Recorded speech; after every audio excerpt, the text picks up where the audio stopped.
So welcome to the 10th edition of the Kafoscari Short Film Festival.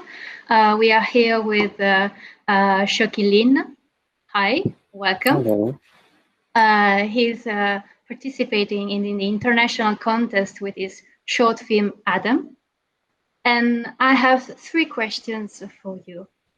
So the first one is, while I was watching Adam, I couldn't help but feel like a sense of estrangement and tension from the whole situation and the city where Adam lives in. So is that a feeling that you wanted to achieve? And what gave you the inspiration for this short?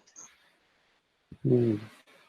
That's interesting. So, this feeling of estrangement, I guess for me, writing the story, it was, uh, I mean, Adam, this character, he is estranged from his world, right? From this world that he lives in. He's kind of back and forth between two families, and he doesn't really have even a physical space that he can kind of inhibit. So I guess perhaps that's the reason why there is this kind of underlying sense of a character that doesn't um, have a place where he belongs. And so I guess for me, this question of your place of belonging has always been something that I wanted to explore. Um, I think for me, I growing up in Singapore, my mom is actually from Japan, so I often kind of think about my identity, and also in Singapore it's quite binary, because my dad is Chinese and my mom is Japanese. So in Singapore, it's very binary in terms of um, uh, your race classification. So growing up, I've been told that I'm Chinese, and we learn the language, and but at the same time, I always wonder, oh, what about this other, this other part of uh, my mom's side of her culture and the traditions. So I think perhaps that was the reason why I was drawn to this character Adam, and I decided to explore this theme. And but it wasn't, it's not an autobiographical story. I have a very loving family. But I think exploring this sense of estrangement was something that I wanted to explore in the film, and especially through a character like Adam, who is, he's young and he's still kind of discovering his how things work in the world. I think this sense of this naivety that the character has, I think, also adds to this interesting perspective of how he perceives his own world. So yeah, um, yeah, and I think I answered the inspiration part a little bit in Yes, very my well. answer. Thank you. Well, the second question is actually about his background, Adam's background, because his father speaks Chinese and his mother speaks Malay. And so it all involves around his own identity, Adam's identity. So I just wanted to ask you, so why did you feel the need to represent it also in a short? I think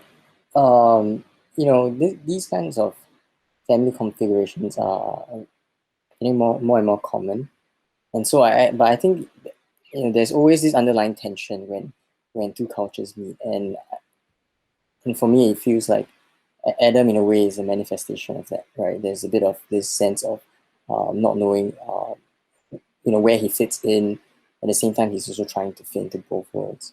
And so I think thematically also in this story, initially when I was writing it, I was trying to figure out if this aspect of Adam's character was really necessary, but I think it added this layer of um, uh, this layer of questioning your identity in the context of the world, right, and how people kind of brand you and how people perceive you. So yeah, so that was the reason why I had Adam's character have a Chinese dad and a Malay mom. Sorry. And this last question is more about today, what's going on in the world, about this global pandemic that has shaken everything, even the world of the cinema. So I just wanted to ask you, how do you live it? Also as a director, and what do you see for its future? So what was the first part? How do I live it? Yes, how do you live in this situation? Okay. And Okay. yes. Yeah, I mean, it's very unfortunate that the situation is as it is, but I think, um, I think it's also a turning point for everyone. I mean, for me personally, it's been quite, uh, it's been quite interesting period. I guess there's a lot of introspection, a lot of kind of quiet time, and also thinking about, just thinking about life. So I guess as a filmmaker, I mean, this was also a time where I used to try to think about stories and to write a lot more. Yeah, so in a way,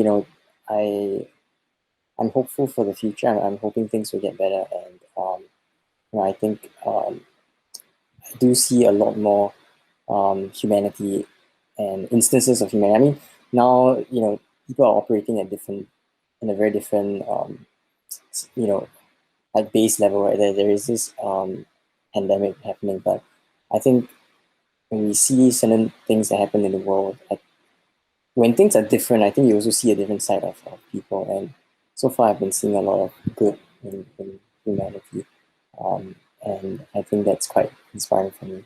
Yeah. So yeah, I guess as a filmmaker, we try to draw from that. Oh, at least I try to draw from that, and yeah, I'm hoping that things will get better for everyone, and we can get to the cinemas and we can attend the festivals, and maybe Yes, I can meet you in person next time. yes, let's hope so. So the interview is ended, is finished. So thank you very much for Thank you. your time, and good luck for everything in the future. Thank you.